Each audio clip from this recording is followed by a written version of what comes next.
चाहता है, क्योंकि उसका प्रवाह ही विषयों की तरफ है और मन तभी तक मन रहता है जब तक वो विषयों का सेवन करता है।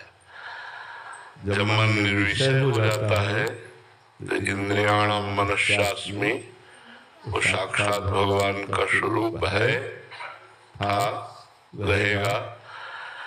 केवल मनाकष्टानि इंद्रियाणि प्रकृति स्थान कर्षति, इसी आकर्षण को रोक ले, इसकी व्यथा को सह जाए, वही आत्मस्वरूप के बोध को प्राप्त हो जाता है, वही भगवत प्रेम को प्राप्त हो जाता है।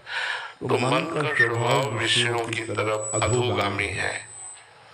भगवान की तरफ ऊर्ध्वगामी करने के लिए मंत्र की आवश्यकता है। जैसे जल को कहीं में छोड़ो, प्रवाह उसका नीचे की तरफ ही जाता है।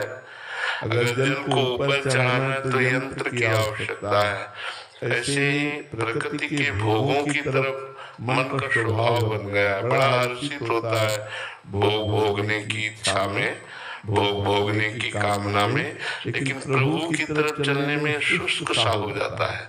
जबकि प्रभु रसोविषा है, रस स्वरूप है, रसघन मोहन मूर्ति में है। हरियाम लब्धा आनंदी बोध, इस रस को प्राप्त करके सदा सदा के लिए आनंद में डूब जाता है।